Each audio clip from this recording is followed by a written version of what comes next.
들어가겠습니다. 여의도 미신 타파. 궁금한 거 뭐든지 물어보세요. 타파이치는 여의도 미신 타파 시간입니다. 인간의 마음을 꿰뚫어보는 심리분석의 달인 정신과 전문의 최명기 원장님. 네, 반갑습니다. 예, 문화비평, 시대비평, 뭐든지 비평의 창인 문화비평가 이태광 교수님. 네, 반갑습니다. 오늘 무슨 주제를? 오늘은 많은 분들이 예.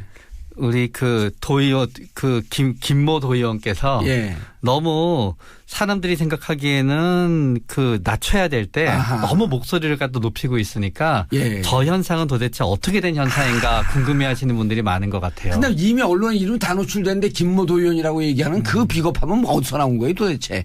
그게 바로 김모 도의원의 정반대에 위치하는 자신을 감추는 최명기의 심리예요. 최명기의 심리. 도의원 이름이 뭐죠?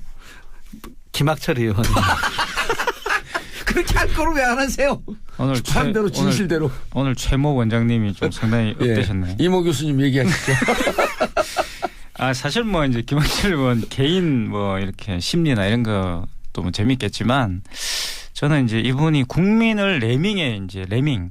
그죠? 레밍이라고 저는 저처럼 무식한 사람 예전 이제 PC통신 시절에 아마 이러면 또 이 세대 차이가 나는데 이 레밍스라는 또 이 아케이드 게임이 있었어요. 게임에서 나온 거죠? 네, 그 레밍스가. 그 레밍이 원래는 이제 나그네 쥐인데 이 쥐들이 되게 웃기는 게 이제 상당히 똑똑한 쥐입니다. 왜냐하면 너무 이제 개체수가 많아지면 스스로 바다로 빠져서 죽는 이제 굉장히 공동체를 위해서 자기를 희생하는 아주 훌륭한 쥐예요. 근데 왜 이 쥐에다 우리를 자기 개체의 보존을 위해서 네, 그렇죠. 스스로 헌신하는. 네, 그러니까 환경을 위해서 자신을 희생하는 거예요. 네, 그래서 개체 조절을 하는 거죠 스스로가. 굉장히 똑똑한 쥐인데. 출산율이 낮아서 국가가 위기에 처한 인간보다 훨씬 낫네. 그럼요. 그래서 레밍을 막 이렇게 비하하면 안 돼요. 레밍한테도 슬픔이 있거든요. 우리 세 분이서 공식적으로 레밍계의 지도자에게 사과합시다. 죄송합니다, 레밍. 근데 사실 뭐 이제 저는 왜 레밍에 비유했는지 잘 모르겠는데 어쨌든 똑똑한 쥐예요. 똑똑한 쥐인데 김학철 의원은 사실은 이제 국민을 이제 쥐에 비유하고 싶었겠죠. 근데 쥐라고 하기에는 뭔가 좀 이제 끌적지근하니까 레밍 이렇게 이제 표현을 한 것 같은데 사실 이 쥐가 서양에서는 유태인을 비유하던 표현이었어요. 그래서 이제 월트 디즈니가 미키 마우스를 만들었지 않습니까? 예. 그게 왜냐하면 히틀러에 대한 어떤 그런 쥐라는 이미지를 좋게 만들기 위해서 히틀러가 쥐라고 이제 유태인을 박해했기 때문에 쥐 같은 이제 민족이죠. 그러니까 와서 이제 우리의 곡식을 갉아먹고 뭐 이렇게 그렇게 유태인을 비유를 했는데 그게 대항해서 이제 미키마우스를 만드는 거예요. 그래서 쥐의 이미지를 바꾼 거죠. 쥐가 굉장히 똑똑한. 레밍스가 사실 똑똑한 언제부터 이 프로가 시작됐죠? 우리가 3월. 갑자기 그런 거 왜 물어보세요? 많이 발전하셨다고 아니 한 4개월 5개월 만에 진짜 밥값 했다 이제. 네. 네. 지식을 주고 있나요 지금? 네. 어쨌든 그래서 그런 쥐라는 것은 굉장히 많은 그런 우리에게 해악을 끼치는 군상들 이런 표현이에요. 떼라는 거죠. 떼거지. 이런 표현을 쓸 때 쥐라는 표현을 쓰는데 그건 굳이 우리나라만 쓰는 건 아닙니다. 그런데 이 쥐에다가 이제 이 김학철 의원이 국민을 비유했다는 것이 조금 이제 저는 좀 재밌는 것 같고 사실 충격적이라고 왜냐면 그런 이야기를 한 적이 많이 있어요. 예를 들어서 1980년도에 제가 학교 다니고 이제 붕괴했던 일 중에 하나가 주한미군 사령관이었어요. 위컴이 뉴욕타임즈하고 한국에서는 그런 말을 한 게 아닙니다. 뉴욕타임즈와 인터뷰를 하면서 한국인들의 속성은 들쥐와 같아서 기억나요. 누가 지도자가 되든 따를 것이다 이런 말을 해요. 81년 82년쯤 네. 아닌가요? 그때가 전두환 군사 독재 정권에 대해서 우리가 저항할 때. 그렇습니다. 80년대 광주 이제 났을 때 전두환이 나왔을 때 기억나네. 전두환이라고 해가지고 전두환이 이제 이 독재자인데 쉽게 말하면 이제 박정희의 그런 유운을 잇는 사람인데 국민들이 과연 저항하지 않을까 그렇게 하니까 위컴이 이제 그렇게 이야기를 한 거예요. 위컴. 위컴 기억이 난다. 그 사람이 이제 한국 국민은 그냥 들쥐 같아가지고 뭐 전두환이든 뭐 어떤 독재자가 되든 상관이 없을 거다 이런 이야기예요. 굉장히 우리를 비하한 표현이었는데 저는 김학철 의원의 이 발언 레밍이라는 말을 이 표현을 들으면서 위컴의 말을 떠올렸어요. 그러니까 그 들쥐와 같다는 거죠. 그 레밍도 역시 지도자를 따라서 그냥 바다로 뛰어드는 그런 무모한 어떤 떼거지 이런 표현이었기 때문에 이 위컴의 생각이 떠올랐고 그게 왜 그러면 우리 도위원의 입에서 나왔는가 그게. 그리고 그게 한국의 어떤 파워 엘리트들을 지배하는 이데올로기가 아닌가. 일종 자기들이 갖고 있는 어떤 국민들에 대한 또는 대중들에 대한 편견이 아닌가. 지난번에 교육부 관료가 국장인가 실장이 그렇죠. 개돼지에 비유했잖아요. 술 만취가 돼갖고 그렇습니다. 취중 진담이라고 본인의 의중이 나온 거 아니에요. 대한민국의 고급 공무원. 그렇죠. 그러니까 이게 이제 본인이 분노한 상태에서 등장했고 사실은 파워 엘리트들이 서로 공유하고 있는 생각이 아닌가 싶어요. 예. 국회의원들 일부도 이제 그럴 거라는 생각이 들고 그랬을 때 특히 뭐 우리가 일반적으로 이야기하는 그런 보수 정치인들이 이런 발언들을 잘 하는데 아하. 사석에서도 제가 들은 적이 많이 있고 아하. 뭐 이건 뭐 이게 내부 고발인지 모르겠지만 어쨌든 그런 것들을 저는 많이 목격을 했어요. 그래서 이제 이분의 말을 들었을 때 굉장히 저들의 뭐 인식 수준은 인식 구조는 이렇게 되어 기본적으로 있다. 기본적으로 그런 인식 구조가 이런 거 아니냐. 그리고 이현주 의원의 전 그 발언 같은 경우도 저는 뭐 이현주 의원의 발음이 좀 안 좋네. 이현주 의원은 또 뭐라 그랬어요? 아니 그 이제 그 이른바 밥하는 아줌마. 밥하는 아줌마. 네, 그 발언들이 있었죠. 그래서 취사 노동자들을 이끌어 가지고 밥하는 아줌마다 이렇게 불렀다든가 이런 것들이 사실 기본적으로 나는 너희들과 다르다. 선민의식. 네, 그것이 갈려있다는 잘못된 선민의식. 김학철 의원이 재밌는 게 그러고 나서 해명을 한답시고 한 것이 쉽게 말하면 레밍이 되지 맙시다 이렇게 이야기했어요. 그러니까 국민들이 레밍이라 불러 죄송합니다. 국민들을 레밍이라 불러 죄송한데 그렇기 때문에 레밍이 되지 맙시다 이렇게 이야기를 했는데 그건 뭐예요? 결국은 국민을 레밍인 국민과 레밍이 아닌 국민에 대한 인식이 이 사람한테 있다는 걸 다시 증명해 준 거예요. 그러니까 본인이 지금 마녀 사냥을 당하고 있다고 스스로 합리화하는 거예요. 그래서 지금 자기를 제일 처음 비난한 사람은 비난의 가치가 있지만 그 사람을 따라서 계속 비난하는 사람들은 마치 레밍 무리가 쫓아가듯이 처음 비난한 사람을 쫓아가서 무조건 자기를 비난하고 있다. 그러니까 이 방송 들은 분들이 김학철 씨에게 더 화가 나겠는데 네, 저희를 들어보니까. 그래서 당신들이 나를 비난하는 거는 당신들의 주체적인 사고가 아니라 그냥 언론에서 얘기하니까 쫓아가는 거야. 당신들은 그렇게 머리가 깨어있지가 않아라고 하면서 자기 스스로에 대해서 저 사람들의 비난은 가치가 없어라고 자기 합리화를 하고 있는 거예요. 야, 제가 시간 좀 바빠서 그런데 시간만 좀 있으면 김학철 의원을 만나서 어떻게 그렇게 내 심리를 정확하게 분석을 했냐. 나 당신 뇌 구조를 좀 한번 좀 뜯어보고 싶다. 토론을 하면서. 네. 근데 시간이 없어갖고 김학철 도의원님 제가 당신을 만날 시간이 없습니다. 참으로 다양스럽게 생각하시는 게 좋을 것 같아요. 근데 이분은 사실 아주 해당 지역에서 입지전적 인물이죠. 입지전적 인물이죠. 그리고 또 해명서를 읽어보시면 평생 단칸방에 살면서 검소하고 정직하게 살 수 있는 어머니와 남에게 아무리 싫은 말들을 참고 견뎠던 아버지 사이에 평생 단칸방에 살면서 검소하고 정직하게 사는 아버지와 남에게 아무리 싫은 말을 들어도 참고 견디셨던 어머니 사이에 태어난 사람이다. 이런 말을 했어요. 자기 과거사를 얘기하면서 지금 도약의 그렇죠. 기회를 삼는 거 아닌가 이걸 또? 그러니까 이제 사실은 이게 이제 어떻게 보면 자기 변명이지만 본인의 어떤 성장 배경이 좀 등장하죠. 본인도 어렵게 살다가 여기까지 왔다. 나도 사실은 레밍이었다. 하지만 이제는 레밍이 아니다. 뭐 이런 말 하고 싶은 거죠. 그래서 이제 나도 결국은 당신들과 같은 사람이었지만 이렇게 노력해가지고 계룡남이 되지 않았느냐. 뭐 이런 말인 것 같아요. 아니 진짜 계룡남이에요. 어찌 보면 그렇죠. 그 지역에서 그리고 일반고를 나와서 유지가 된 거 아닙니까? 일반고를 나와서 그 서울의 스카이 대학의 중에 하나를 나오고 그렇죠. 국회의원 보좌관을 하다가 어린 나이에 도의원이 되고. 그런데 저는 이분의 그 해명서를 읽으면서요. 되게 전형적인 것들이 눈에 들어와서 재밌었어요. 해명서를 읽을 시간이 있었네요. 네. 일단은 처음에 자기가 이걸 잘못했는지 안 했는지 얘기해야 되는데요. 거의 절반이 자기 살아온 얘기예요. 그렇지. 네. 이거는 전형적으로 이분이 어떤 범죄를 저질렀다는 건 아니지만요. 범죄자들이 조사받을 때 자기 범죄를 부인할 때 쓰는 기법이에요. 자기도 모르게 너 왜 이랬어? 그러면은 그날 제가 이렇게 해서 몰래 들어가서 얘기해야 되잖아요. 너 왜 이랬어? 그러면 제가 어려서요. 부모님이 갖다 잃은 다음에요. 너무너무 힘들게 살아오다가 보니까요. 이렇게 돼서요. 라고 해서 초점을 흐리는 거예요. 아니 그다음에 고등학교를 어렵게 다니면서 그 어려운 환경 속에서도 한 번도 결석을 하지 않고 개근상장을 받았어요. 네. 네. 그래서 일단은 듣는 사람이 도대체 저게 뭔 얘기를 하지 하게끔 초점을 흐려요. 한참 동안. 징역 가갖고 그 옆방에서 너는 무슨 죄로 들어왔느냐 그러면 자기 살아온 인생을 2시간을 얘기를 해요. 맞아요. 바로 그게 지금 벌어지고 있어요. 여기 안에서. 그러다가 보면은 초점을 흐리고요. 두 번째는 그러다가 보면 딱 어느 타임에 책임 돌리기가 시작이 돼요. 제가 이걸 하기 전에요. 누구한테도 전화를 걸고요. 누구한테도 전화를 걸고요. 누구한테도 했어요. 그런데 걔네들도 다 여기 이러자 그랬어요. 합리화. 네. 그리고 나서 마지막에 아주 짧게 제가 잘못하긴 했어요가 나오거든요. 그래가지고 그래가지고 이거 보면서요. 굉장히 비전형적이면서도 굉장히 전형적이어서 재밌었어요. 야, 특이하네. 근데 그걸 왜 이렇게 장문으로 썼을까? 네, 그걸 분석을 해주세요. 네. 잘못했습니다. 죄송합니다. 네. 저의 불찰입니다. 이렇게 그 조사받을 때도 그러고 말이 많으면 거기 자기 함정이 스스로 빠지거든요. 네. 첫 번째는 원래 이렇게 말이 많으신 분일 수 있어요. 그런데 말이 워낙에 많아도 내가 본인께서는 본인이 내가 도의원이니까 무시하고 있다고 생각이 되지만 이분이 도의원이 아니었으면은 여행을 가든 뭐 하든 사람들이 상관하지를 않아요.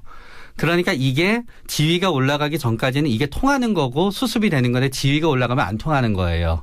첫 번째는 원래 말이 많은 분이다. 네, 두 번째는 원래 굉장히 말을 많이 하고 싶은 분이지. 그렇죠. 네, 뭐 전문 용어로 관종이죠, 관종. 네, 이런 분들은 그렇게 말을 많이 하기 위해서 도의원이 되고 말을 많이 위해서 앞으로 국회의원이 되기 때문에 결국은 국회의원과 도의원이 되는 거는 남 앞에서 남들이 내 말을 많이 막지 못하게 말을 많이 하고자 하는 거거든요. 그렇기 때문에 그 습성을 멈추지 못하는 게 있고요. 두 번째는 분노도 상당히 많이 있는 것 같아요. 제가 그거 동의하는 바예요. 그래서 지금 분노와 공포가 마치 엇갈려 있는 것 같아요. 나는 힘들게 여기까지 올라왔는데 나의 정치 생활은 끝이 될지도 몰라라는 공포가 있는 건데 이분이 역시 이렇게 정치를 하게 된 거는 살아오면서 내가 무시당할지도 몰라, 내가 멸시당할지도 몰라, 무시당하고 멸시당하지 않고 내 말을 마음껏 하기 위해서는 힘을 가져야 돼. 그게 본인의 어떤 동기였기 때문에 지금은 그냥 분노와 어떤 몰락에 대한 공포가 혼재하게 되면서 말을 도저히 멈출 수가 없는 거예요, 지금은. 그러니까 이제 아랫돌 빼서 윗돌 고고 있는 그런 거죠.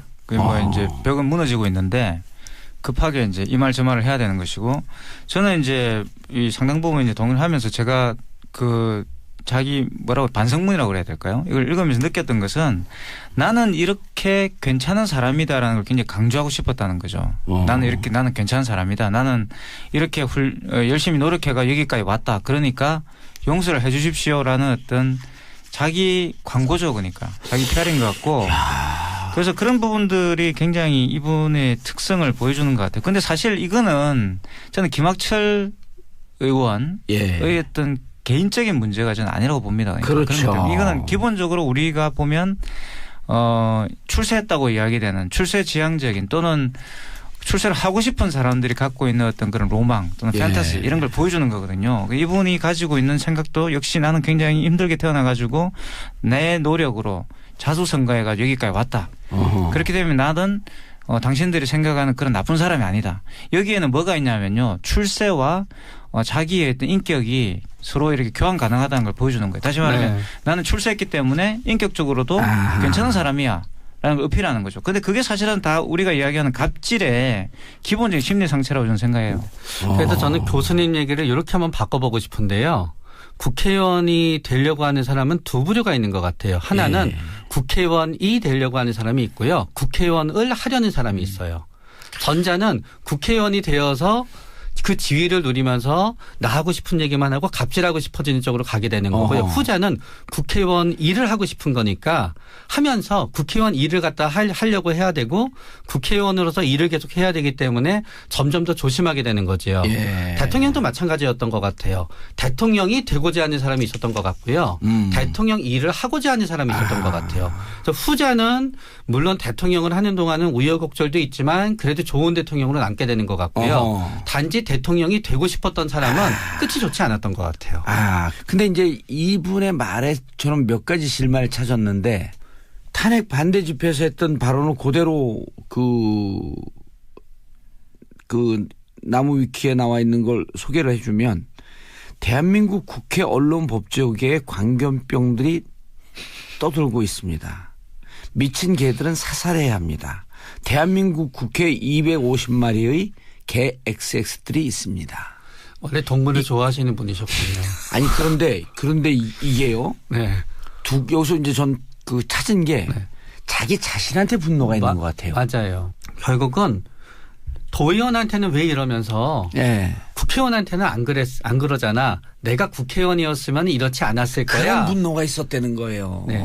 그런 게 이제 깔려져 있다고 생각이 돼요. 그러면서 또 제가 본 게 좀 비슷하죠. 그러면 네. 어떤 또 공포가 깔려져 있냐 하면은 결국 나는 국회의원이 못 되고 여기서 끝나면 어떡하나 라는 좌절과 그런 부분도 동시에 현재 진행 중인 것 같아요. 그래서 저는 어쩌면은 이분이 우리가 탄핵 정국일 때 했었던 얘기도 굉장히 본인의 실질적인 부분도 반영됐다고 생각이 돼요. 결국은 이게 탄핵이 이루어지게 되게 되면은 자신의 정치의 라인도 끝나기 때문에 자신의 정치도 여기에서 끝나버릴 수가 있는 거거든요. 그래서 탄핵 반대 집회 가서도 이렇게 격하게. 네. 결국은 이게 자신의 개인의 운명과도 관계가 되어 있는 거예요. 예. 그리고 또 이렇게 격하게 이 교수님 네. 자기 자신을 이 기회에 이 집단 무리 그렇죠. 이 분야에서 좀 뛰어보고 싶은 그런 심리도 있는 거 아닌가요? 그러니까 이제 금방 그 소개해 주신 그 발언은 네. 이제 이 사태가 터지기 전에 이 이제 외유 사건이 나오기 전에 이제 했던 발언들이죠. 그렇죠. 탄핵 반대 저는 집회라서. 이제 그걸 봐야 된다 봅니다. 그러니까 이런 막말을 하면서 이 사람이 주목을 받게 되고 그 내부에서 그리고 그러한 막말들이 정치계에서 받아들여진다는 거예요. 그 대표적인 홍준표 대표잖아요 지금. 그렇죠. 춘천에 국회의원 하고 있는 예. 김진태. 사실 뭐 김진태 의원도 뭐 그랬던 거고. 탄핵 받고 결국 막말을 하면서 지지를 받고 그거를 가지고서 중앙 정치에서 굉장히 힘을 발휘하게 되는. 그러니까 막말 정치가 통하는 그런 현실이 있다는 거예요. 여의도에. 예. 그러니까 이 사람도 이제 막말을 막 해가지고 여의도에 가고 싶었던 거죠. 아하. 쉽게 말하면 그 막말을 자산으로 삼아가지고 그리고 특히 이제 박근혜 전 대통령이 집권하고 있을 그 당시에는 이런 막말 정치인들이 또 있었어요. 종편 같은 데 나와서 막 막말 막 하고. 막말 평론가들도 많았어요. 막말 평론가들 막 하고 그리고 책임 안 지고 뭐 이런 것들이 있었는데 네. 그러한 것들에 편성해가지고 저는 막말을 많이 했다 보고 그러니까 나름대로 저는 계산적이었다고 해요. 그 당시에 했던 막말들은. 물론 뭐 분노도 있었겠지만 근데 이제 이분이 재밌는 거는 뭐냐 그러면 그게 어느 정도의 그 의도된 것이었음에 불구하고 그 의도된 선을 넘어가 버리는 과잉이 있었던 거죠. 그게 뭐냐면 금도를 넘으면 안 돼요. 금도를 넘어가 버린 거죠. 그러니까 이제 이게 이분이 가지고 있는 약간의 금방 이제 분노 조절이 잘 안 되는 그러니까 어디까지 말을 해야 되고 어디까지는 사실은 이제 감춰야 되는데 그런 부분들이 조절이 실패한 거 아닌가 싶은 거예요. 왜 분노 조절이 안 돼요? 그러니까 지금 분노는 왜 있냐 하면요. 원래는 분노는 우리가 공포에 쌓였을 때 싸우라고 있는 게 분노인 거예요. 그렇기 때문에 공포가 줄지 않으나 분노도 줄지 않아요. 그렇기 때문에 지금은 이분은 우리가 정치 인생이 끝났을지도 모른다고 생각하잖아요. 그렇기 때문에 이 정치 인생이 끝날지도 모르는 걸 조금이라도 본인이 모면하기 위해서는 사실 이분한테 필요한 거는 묵묵부답이거든요. 묵묵부답인데 그거는 묵묵부답이 되는 게 아니라 두려움이 있고 두려움의 상대가 있다고 생각하기 때문에 본인의 싸움을 멈출 수가 없는 거예요. 그래서 말을 말로써 덮으려 하니 말로써 화근이 된다. 네. 그렇기 때문에 정치인한테 필요한 언어의 덕목이 보통 3개라 그러는데요. 하나는 달변이 있어야 되고요. 두 번째는 동문서답의 능력이 있어야 되거든요. 왜냐하면 우리가 국회 청문회 하게 되면은 장관들 막 엉뚱한 얘기하고 막 이게 멍청한 것 같이 보일 때 있잖아요. 원장님 그 설명 안 해도 우리 청취자분들 다 알아들었어요. 동문서답. 동문서답. 그다음에 그리고 세 번째 진짜 중요한 건 묵묵부답이에요. 그런데 달변만 있어서는 큰 정치인이 못 돼요. 은근히 웃기네요. 아니 은근 정확한 거지. 이거 웃기는 게 아니에요. 아니 은근히 웃기면서 이제 정확한 정확한 얘기를 했는데 왜 웃긴다고 그렇게 표현을 하세요? 교수님들 언어에 재밌다는 뜻입니다. 교수님들 언어에 3가지 특징 또 얘기해 주세요. 3가지 다 교수한테 통하는 것 같습니다. 교수한테도 통하는 거예요. 묵묵보다. 학생들 모르는 거 물어볼 때 묵묵보다. 저는 저는 가끔 학생들이 애매한 거 물어볼 때 있잖아요. 이게 덫과 같은 질문이 있어요. 교수도 공인이잖아요. 당신의 뜻은 이렇습니까? 하는데 물어보기 전에 질문이 더 길어요. 답정너로 그렇죠. 물어보는 학생들이 있는데 아니라고 해도 문제가 될 것 같고 기라고 해도 문제가 될 것 같잖아요. 그렇게 질문을 길게 하는 사람들은 또 자기를 내보이기 맞아요. 위한 일종의 관종성이잖아요. 그래서 전 그럴 때 이거는 어떤 정답이 있는 게 아니니까 투표를 해보자 그래요. 그럼 학생들이 쫙 투표하거든요. 이게 오늘의 의견이라고. 오늘의 의견이라고. 여기서 교수님의 자세 중에 하나가 나왔다. 무책임한 태도. 노하우를 하나 배웠는데 저는 그래서 그 교수 저 개인의 의견이 중요한 게 아니라 우리 전체가 어떻게 생각하는가 알아야 되는데 투표를 이렇게 알았으니까 이게 정답이라고 생각하고 받아들이면 된다고 하고 빠져나가거든요. 아니 이런 거예요. 예를 들어서 이 동문서답 묵묵부답 이 동문서답 하는 분이 지금 그 야당 대표 중에 한 분인데 생방송 인터뷰할 때 누가 그 곤란한 질문을 하잖아요. 그럼 밥은 묵었어요. 그리고 또 진행하는 사람하고 친한데 곤란한 질문을 막 해. 그분이 이혼했고 혼자 살고 있는데 근데 누구시요? 아직도 혼자 살고 있어요. 그렇지. 모르는 척하면서 상대방의 약점을 파고 들어가고 자기의 약점을 만회하려고 하는. 이건 무슨 동문서답에 이건 뭐예요? 이거는 상대방을 벙찌게 하는 기술이에요. 이건 그 동문이 아니라 동답 서문이네. 네. 그러니까 상대방이 벙찌거든요. 이게 왜 이러지? 하는 순간 기선을 이렇게 논리의 흐름을 갖다 잃어버리게 되는 거예요. 저거는 내 특기 중에 하나인데. 이게 모르는 걸 질문하면은 그분이 모르는 걸 또 질문하면 됩니다. 서로 질문이 왔다 갔다 하면서 이제 그 모르는 질문이 사라지는 거죠. 아니 밥은 묵었어요. 그러면 그렇죠. 밥 얘기하려고 나왔어요. 그렇죠. 저는 밥을 안 먹고 빵을 먹습니다. 이렇게 하면 파스타 먹었는데요. 뭐 이렇게. 지금 우리 오늘 김학철 의원 얘기하고 있는 중에 무슨 파스타. 저는 가끔씩은 막 이렇게 막말을 하면서 잘 되는 정치인도 있지만 사실은 그렇게 의도적인 막말이 그렇게 성공하는 경우는 많지 않은 거죠. 또 성공하면 안 돼요 이제. 막말 그런데 정치 종식해야 됩니다. 어떤 정치인이 막말을 하면서 성공하게 되면은 그 사람의 막말만 보는데 사실은 그 막말을 하면서 성공하기 위해서는 굉장히 커다란 어떤 지략과 배짱이 있어야 되거든요.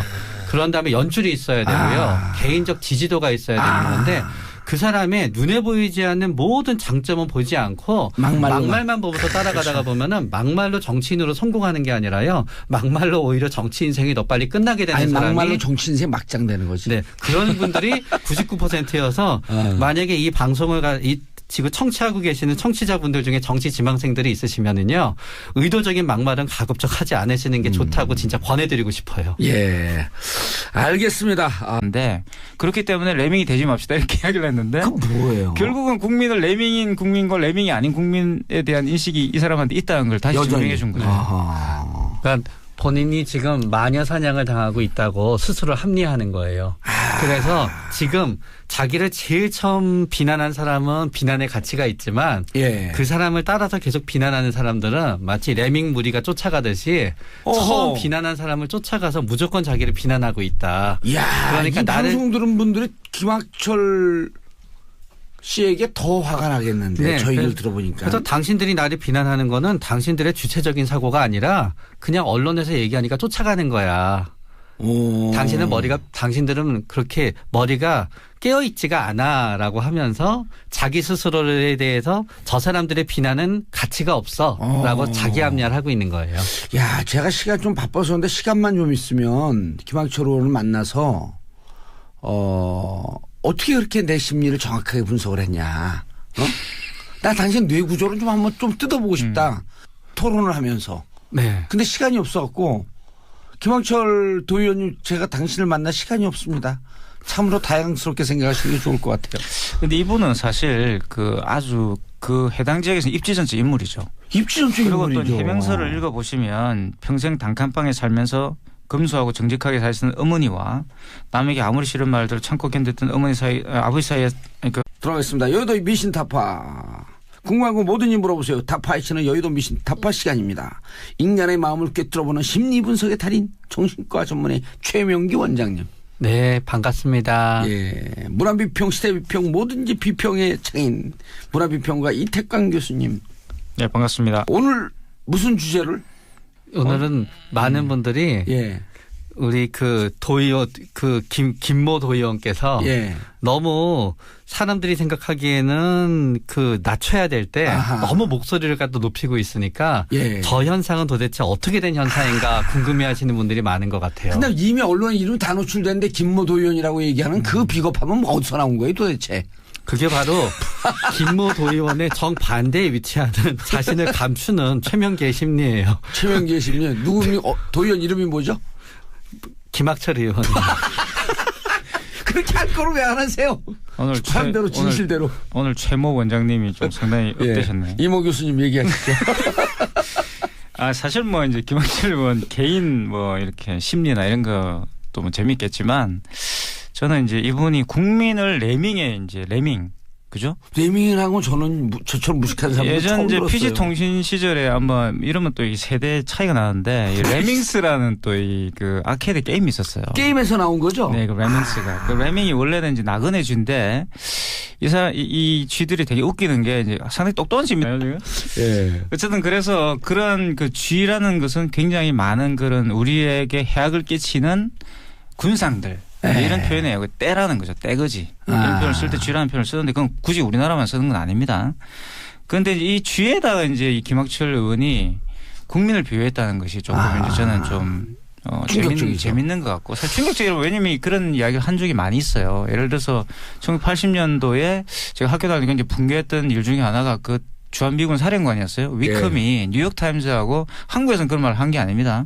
뉴욕타임즈와 인터뷰를 하면서 한국인들의 속성은 들쥐와 같아서 기억나요. 누가 지도자가 되든 따를 것이다 이런 말을 해요. 81년, 82년쯤 네. 아닌가요? 그때가 전두환 군사 독재 정권에 대해서 그렇죠. 우리가 정할 때? 그렇습니다. 80년대 광주 이제 났을 때 전두환이 나왔을 때 기억나네. 전두환이라고 해가지고 전두환이 이제 이 독재자인데 쉽게 말하면 이제 박정희의 그런 그 유운을 잇는 사람인데 국민들이 과연 저항하지 않을까 그렇게 하니까 위컴이 이제 그렇게 이야기를 한 거예요. 위컴. 위컴 기억이 난다. 그 사람이 이제 한국 국민은 그냥 들쥐 같아가지고 뭐 전두환이든 뭐 어떤 독재자가 되든 상관이 없을 거다 이런 이야기예요. 그게 굉장히 우리를 비하한 표현이었는데 저는 김학철 의원의 이 발언 레밍이라는 말을 이 표현을 들으면서 위컴의 말을 떠올렸어요.